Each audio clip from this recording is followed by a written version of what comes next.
Graça e paz, povo de Deus, tudo bem com você? Desejo no meu coração que sim.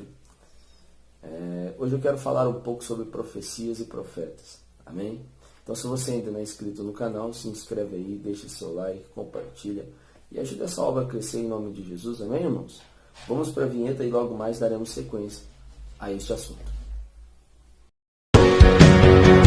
Vem dos quatro ventos, Espírito de Deus, soprando sobre os ossos da casa de Israel, trazendo esperança, trazendo novo tempo, restituindo a vida que um dia se perdeu. Vem dos quatro ventos, Espírito.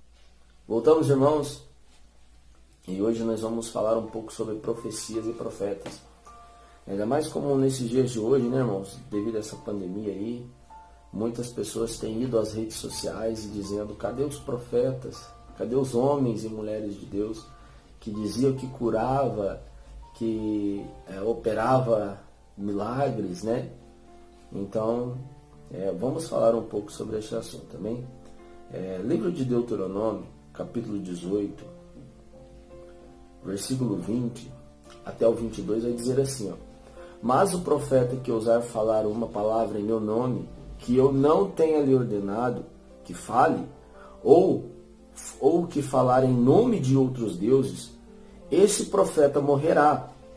E se disseres em teu coração, como conheceremos a palavra que o Senhor não falou? Quando um profeta falar em nome do Senhor, se o assunto não se cumprir, nem acontecer, este assunto que o Senhor não falou, mas o profeta falou presunçosamente, não o temas. Olha aí para você ver. Levanta uma pessoa contra a sua vida, contra a minha vida, e falando, proferindo, ou seja, palavras de bênção ou palavras de juízo da parte do Senhor. Assim manda te dizer o Senhor. Assim fala o Senhor dos exércitos, né, irmãos? Mas, no caso, irmãos, se isso tudo que ele falou não se cumprir, irmãos, por mais que ele tenha fala de profeta, tenha jeito de profeta, mas se ele não, o que ele proferiu, e aquilo não se cumpriu na sua vida, não temas, porque este provavelmente não era o profeta de Deus. Porque Deus, lá em Números, capítulo 23, no versículo 12, por aí, o versículo 13, irmãos, vai dizer assim que Deus, ele não é homem para que minta, e nem filho do homem para que se arrependa. Então, ou seja, se Deus usou o Espírito dele para falar com você, meu querido irmão, em Deus não há mentira, em Deus não há contradições, aquilo vai se cumprir na sua vida, amém? Um outro ponto que eu quero destacar também, meus queridos irmãos, em Mateus, capítulo 7, versículo 5, vamos lá, vamos ler alguns versículos. Não quero ler muitos para não ficar muito grande o vídeo, mas vamos ler alguns. Mateus, capítulo 7, versículo 20, versículo 15 ao 20. Cuidado com os falsos profetas, quem vem a vós vestidos como ovelhas, mas interiormente são lobos devoradores. Por seus frutos os conhecereis. Homens colhem uvas dos espinheiros ou figo dos abrolhos? Assim toda árvore boa produz bom fruto, mas a árvore corrompida produz frutos ruins. Não pode a árvore boa dar frutos ruins, nem pode a árvore corrompida dar frutos bons. Toda árvore que não produz frutos bons, corta-se e lança-se no fogo. Portanto, pelos seus frutos os conhecereis. Muitos, irmãos, têm se levantado e vindo às pessoas carentes espiritualmente como ovelhas, enviados de Deus. Muitos se levantariam naquele tempo em nome de Deus, né? Então, ou seja, tem se levantado, meus queridos irmãos, muitos falsos cristos, entendeu? Tem se levantado muitos por aí hoje em dia. E eles chegam, irmãos, como ovelhas, mas na verdade eles vêm como lobo devoradores para devorar a lã e a gordura de você que está aí ouvindo esse vídeo agora.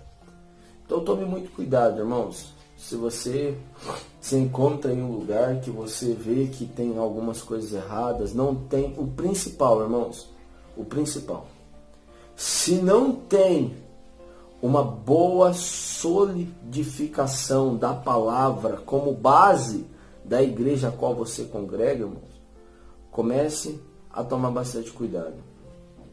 Se não te prepara para um evangelho de perda, para um evangelho de sofrimento, para um evangelho de batalhas, de luta, este evangelho não provém de Cristo. Porque o evangelho de Cristo, ele vem para nos preparar para que nós sejamos fortes, que nós venhamos se rebustecer na graça do Senhor, para nós aprofundar nossas raízes e assim nós sermos como árvores plantadas junto a águas de ribeiros, para que nós possamos dar os nossos frutos.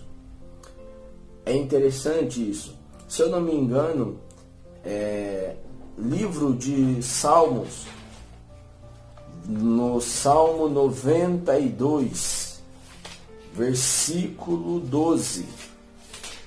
Eu gosto dessa palavra. Salmo 92, versículo 12. O justo florescerá como a palmeira, ele crescerá como o cédro no Líbano. Aqueles que estão plantados na casa do Senhor florescerão nos átrios do nosso Deus.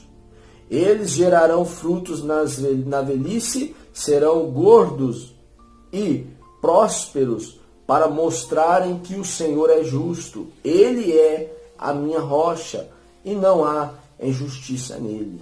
Olha que interessante, nós temos que ser como a palmeira, irmão.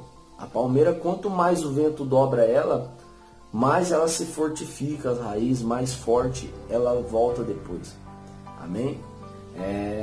E você vai me perguntar, mas irmão, mas e aí, como que eu vou saber que este Espírito a qual fala comigo é de Deus ou não?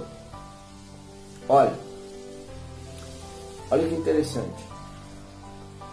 Em 1 João, capítulo 4, versículo 1, o apóstolo João ele vai nos dizer assim: amados, não creiam em qualquer espírito, mas examinem os espíritos para ver se eles procedem de Deus, porque muitos falsos profetas têm saído pelo mundo.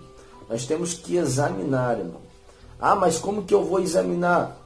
Olha, irmão, você pega como base aquilo que está em Deuteronômio. Não lembra o primeiro verso que a gente leu? Em Deuteronômio, no capítulo 18, versículo 20.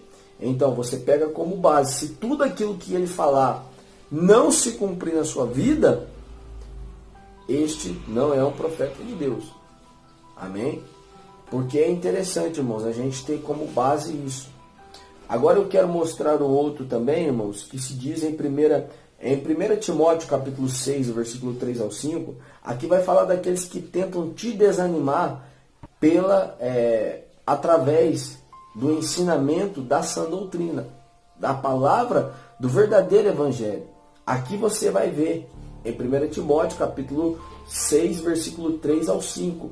Olha aqui, se alguém ensina falsas doutrinas e não concorda com a sã doutrina de nosso Senhor Jesus Cristo e com o ensinamento que é segundo a piedade, é orgulhoso e nada entende. Ou seja, essa pessoa não tem entendimento. Ele te priva do verdadeiro evangelho, ele te priva do amor e só olha para si mesmo, te ensina a olhar para si mesmo. Essa pessoa nada entende. Porque o evangelho não é olhar para si. O evangelho não é olhar para si. Assim como muitos usam como base que a salvação é individual. Não. Eu agora não vou lembrar aqui, mas eu vou deixar aqui em cima a referência para você depois pesquisar. Que a salvação, acho que está em 1 Timóteo capítulo 4, ou 1 Timóteo capítulo 3, a salvação, irmão, a gente também tem que contribuir pela ajuda na ação da salvação do seu irmão. Você tem que contribuir. Então, de alguma maneira, a salvação ela não é individual. Você tem que ter alguma parte aí. E o outro irmão também tem que ter parte na minha salvação. Porque o evangelho é um ajudando o outro. Amém? E vamos continuar aqui. E esse tal mostra um interesse doentio por controvérsias e contendas acerca de palavras, que resultam em inveja, brigas, difamações, suspeitas malignas e atritos constantes entre aqueles que têm a mente corrompida e que são privados da verdade, os quais pensam que a piedade é fonte de lucro. Olha aí, irmãos. Então você vê a mente dessas pessoas, todos aqueles que têm a característica de um falso profeta. Olha que interessante, né? Os quais pensam que a piedade é fonte de lucro. Espírito de Deus soprando sobre os ossos da casa de Israel, trazendo esperança, trazendo novo tempo, restituindo a vida que um dia se perdeu. Vem dos quatro ventos, Espírito de Deus, o exército caído ele vai levantar.